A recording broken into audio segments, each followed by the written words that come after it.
the Chelsea game. Well, we got stuffed a bit, but unlike last year, we came out with some results. We came out with a point, which is good. We were pretty done on the left-hand side. We were a bit weak in the middle, but when Basuma came on and when Perisic came on, there was a big difference. I've heard criticism of Son. I think that's a bit unfair. I think Sessegnon had a bit of a hard time of it, and once you're weak at the back left, then it flows through, you know. So I'd back off Son. I think he didn't have as much space as he usually has because other players weren't taking the pressure off him. But we came away with a draw, and Perisic, maybe he staked his claim to the first team. I've heard people say, why aren't we playing our signings? And I think Conte is exactly right. He's given dignity to the first team players that ended on a winning streak last year, that qualified for Champions League, and just to dump in new players like Chelsea have done, like Arsenal have done, ahead of the guys that are already there.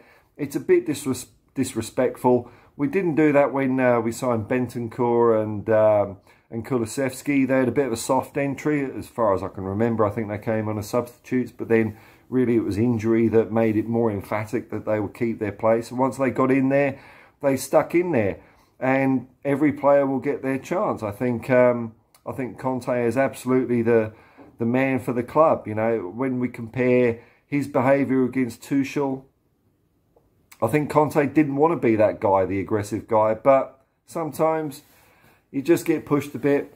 Credit to the managers, they kept it quiet afterwards and didn't sort of, you know, go off and one at each other.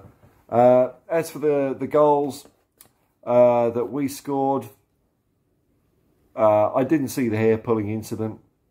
Didn't see it. I don't know what people are talking about. I saw nothing.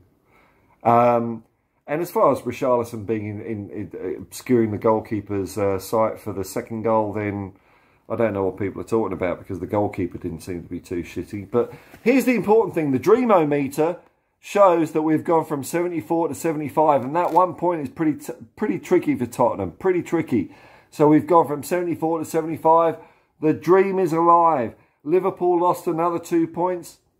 As far as I see it, it's a 3-horse race at the moment. 4-horse race between Man City, I hate to say it, Arsenal, Chelsea and Tottenham.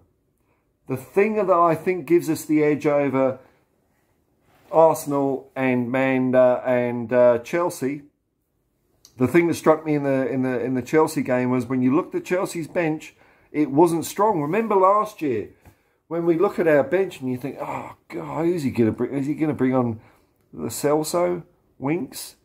Whereas now we're full of vigour.